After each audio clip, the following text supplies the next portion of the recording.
ఎన్ని రోజులు ఈ ఉద్యమాలు, మరిన్ని రోజులు ఈ ఆత్మ బలిదానాలు. ఆనాడు శ్రీకాంతాచారి ఆత్మ బలిదానంతో మొదలై మొత్తం 1200 మంది ప్రాణాలను బలి తీసుకొని రాష్ట్రాన్ని సాధించుకున్నాం. త్యాగాలు బలిదానాలు ఒకరివి అయితే రాష్ట్రం ఏర్పడ్డాక అధికారం మరొక్కరి పాలైంది.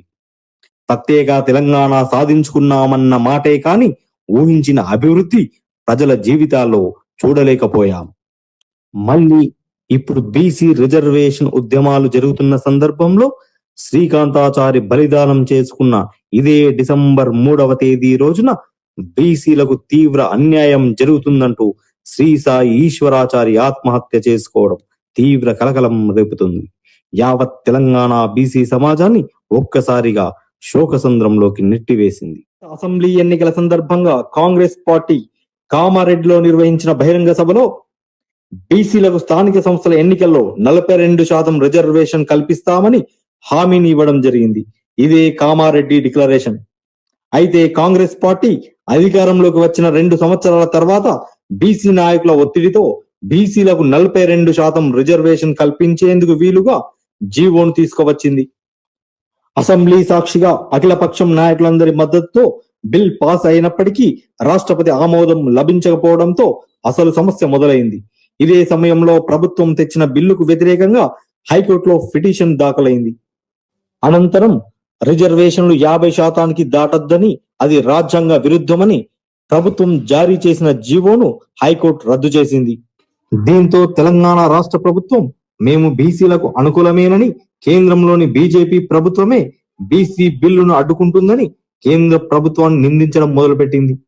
కేంద్రంలో ఉన్న బీజేపీ ప్రభుత్వం ఇదివరకే ముస్లింలు మైనార్టీ రిజర్వేషన్లు పొందుతున్నారని, వారిని బీసీ రిజర్వేషన్ జాబితా నుంచి తీసివేసి బిల్లు తిరిగి పంపిస్తే 42% బీసీ బిల్లుకు ఆమోదం తెలుపుతామని వాదిస్తుంది. దీంతో ఎన్నికల్లో కాంగ్రెస్ పార్టీ ఇచ్చిన కామారెడ్డి డిక్లరేషన్ హామీని నెరవేర్చాలని రాష్ట్ర ప్రభుత్వమే కేంద్ర ప్రభుత్వాన్ని ఒప్పించి 9వ షెడ్యూల్లో పెట్టించి బీసీల 42% రిజర్వేషన్ కు చట్టబద్ధత కల్పించాలని బీసీ సంఘాలు గలమెత్తాయి. ఈ క్రమంలో తెలంగాణ రాష్ట్ర ప్రభుత్వం కేంద్రం పైన, కేంద్ర ప్రభుత్వం రాష్ట్ర ప్రభుత్వం పైన ఒకరినొకరు బురద జల్లుకునే ప్రయత్నాలు చేసుకుంటూ కాలయాపన చేస్తున్నారు. బీసీలను రాజకీయ పరంగా తీరని అన్యాయం చేస్తూ మోసం చేస్తూ వస్తున్నారు. ఇది ఇలా ఉండగా ఎన్నికల నోటిఫికేషన్ రద్దు చేయకుండా గత రిజర్వేషన్ల ప్రకారం స్థానిక సంస్థలు ఎన్నికలు నిర్వహించాలని హైకోర్టు ప్రభుత్వాన్ని ఆదేశించింది. దీంతో బీసీలకు 42% రిజర్వేషన్ల అమలు జరిగే వరకు ఎన్నికలు నిర్వహించవద్దని బీసీలు ఆర్ కృష్ణయ్య ఆధ్వర్యంలో ధర్నాలు చేస్తున్నారు.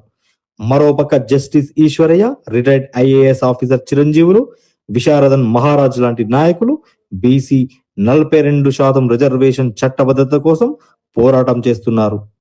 ఈ సందర్భంలో బీసీలకు తీవ్ర అన్యాయం జరుగుతుందని, తెలంగాణ మలిదశ ఉద్యమం శ్రీకాంతాచారి ఆత్మ బలిదానంతో మొదలైతే బీసీ రిజర్వేషన్ ఉద్యమం నాతో మొదలవుతుందని, తెలంగాణ రాష్ట్రం కోసం శ్రీకాంతాచారి బలిదానం చేసుకున్న డిసెంబర్ 3వ తేదీ రోజునే శ్రీ సాయి ఈశ్వరాచారి ఒంటిపై పెట్రోల్ పోసుకొని నిప్పంటించుకుని ఆత్మహత్యకు పాల్పడడం తీవ్ర బాధాకరం. గత 2 రోజులుగా చావుతో పోరాడుతూ అమరుడవ్వడం నిజంగా తెలంగాణ బీసీల దౌర్భాగ్యం. ఇకనైనా రాష్ట్ర కేంద్ర ప్రభుత్వాలు దీనిపై స్పందించి బీసీ రిజర్వేషన్ల బిల్లును 9వ షెడ్యూల్లో ప్రవేశపెట్టి చట్టబద్ధత కల్పించాలని తెలంగాణ బీసీ ప్రజానికం ముక్త కంఠంతో నినదిస్తుంది. జై తెలంగాణ, జై భారత్.